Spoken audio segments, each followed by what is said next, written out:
I'm Tactical Pascal, welcome to the channel. I hope this finds you all safe and well. In this video I'm going to show you how to start up, taxi, take off and land the Spitfire Mk IX in Microsoft Flight Simulator. Now, I've flown this aircraft in DCS for countless hours, and those skills transfer over quite well to this version of the legendary Spitfire.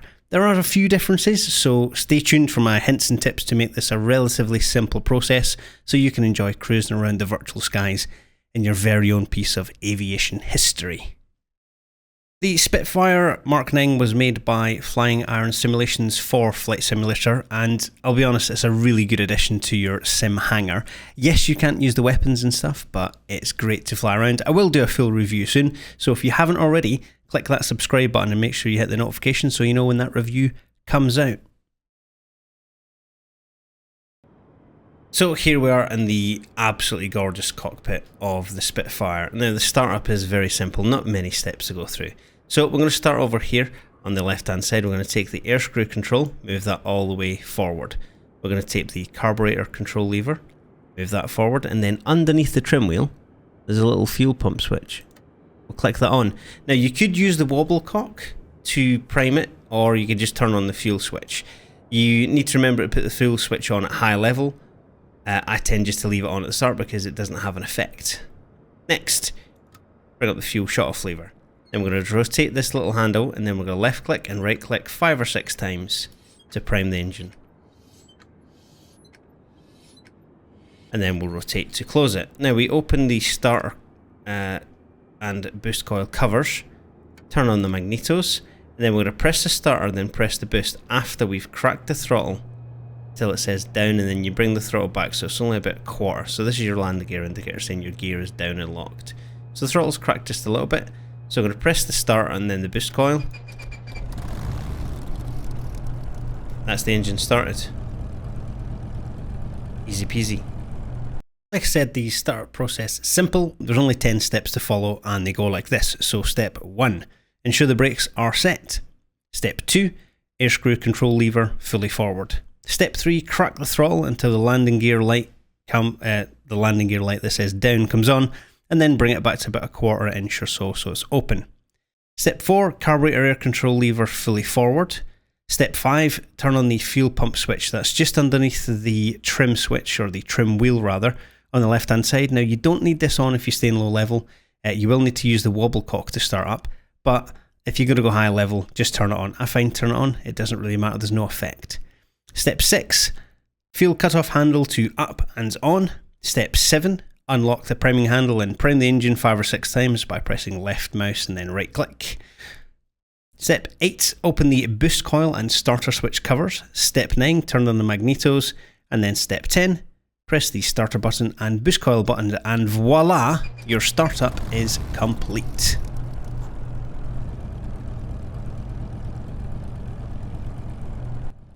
Taxiing the Spitfire is much easier than it is in DCS and IL2. It requires much less dancing on the rudder pedals. You still have to be careful though. Visibility is poor in the Warbird. It's a tail dragger, so you can't really see over the nose. It's a good idea to have the cockpit door open so you can lean out with your head if you've got head tracking or VR. But if you don't have head tracking or VR, you can always go third person or zigzag down the runway so you can ensure you don't hit any obstacles that may be around the airfields. Okay, so here we are ready for takeoff. Now what I'm going to do is trim just a little bit of nose down, just a tiny touch. Then we're going to get our parking brake off, or wheel brakes off. Now we're going to throttle up slowly, get the throttle up to about 30 RPM. You'll find the tail is going to lift at about 80 miles an hour, and then at about 100, 110 we're going to look to lift off and then bring the gear up. So no flaps or anything like that. So we are ready to rock and roll. We've got our canopy shut for this one because we don't need to be looking out now. So let's advance the throttle slowly forward.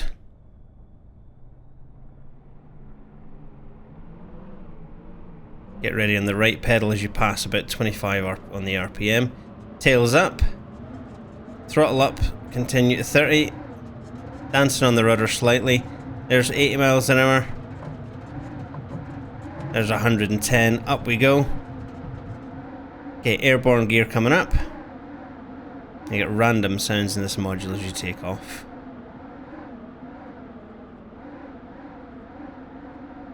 So our gear is fully up. That sound will disappear in a minute. There it goes. Now we bring our RPM down a little bit. So bring that air screw control back to about 28. Now you can leave boost at about 8 or 9, and that is you airborne. You just now trim for flight, and that's you airborne in the Spitfire. Absolutely simple. Easy peasy. Now you don't need to rudder trim to port as you do in DCS, but I do like to trim a little nose down to stabilise the aircraft for liftoff. As the tail comes up, it's simply a case of managing the rudder inputs to stay straight and then lifting off at about 110 miles an hour. Once you are airborne with positive rate of climb, retract the landing gear by pulling the handle on the right hand side or by pressing G, and then we're going to reduce the RPM to about 27 or 28 with the air screw control lever, and then bring the boost down to about 8 to 12 with the throttle control. That's going to provide you enough power and speed to zoom all over the map without cooking the engine. Now at this point, if you have chosen to fit the external fuel tank, you can pull the lever to select that as the fuel source. Don't do it before takeoff, it can have issues, the same with any sim that you do that with a Spitfire. And the tank has no indicator to tell you how much fuel is in it. It'll just merely, the engine will merely struggle when you run out of fuel in the external tank. So get ready to turn it off and it'll automatically put it back to internal fuel. As a note, there's two fuel tanks in the Spitfire internally, an upper and a lower tank, and the only indication we get is the status of the lower tank when it starts to be used after the upper tank has been drained of all its fuel.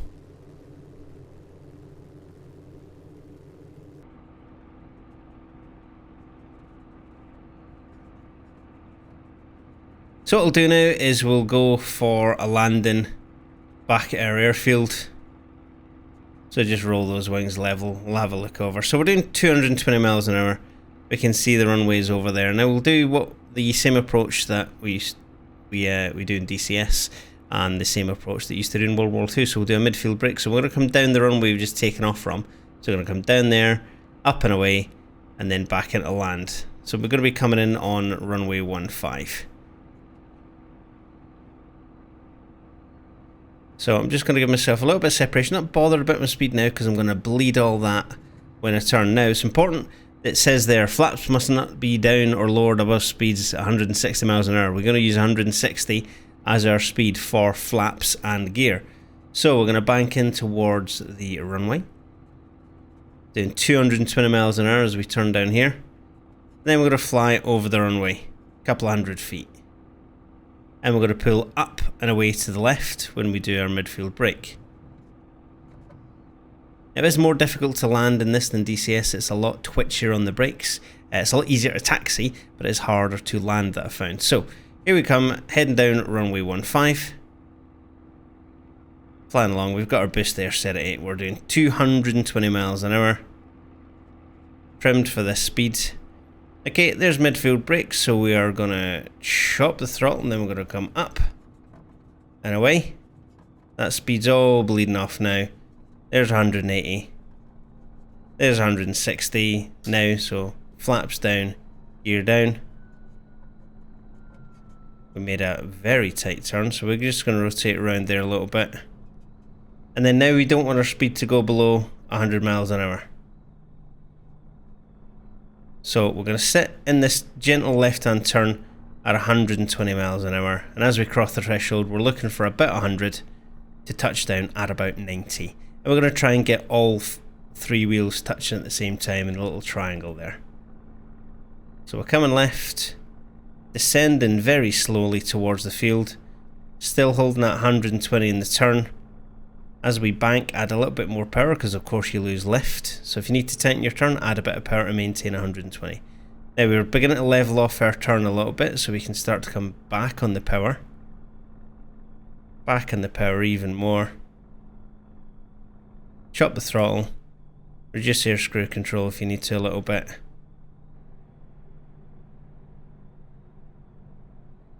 Then we're going to float in, chop the throttles. We're just going to lift the nose, lift the nose, lift the nose. Slightly to the right of the runway, I think. Lift the nose. There you go, there's 90. Touching down. Yeah, we were a little bit right there. And then we're just dabbing on the brakes now.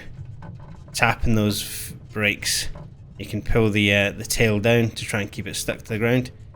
Now we're dancing on the brakes as we go. Don't stamp on them, because if you do, your nose is going to come forward and you're going to prop strike. Now, using these procedures, as you've seen in the video, it does work. I'm sure there's people that have got a different way of doing certain things, and if you have, please mention it in the comments below so our fellow virtual pilots can get airborne the same way we can.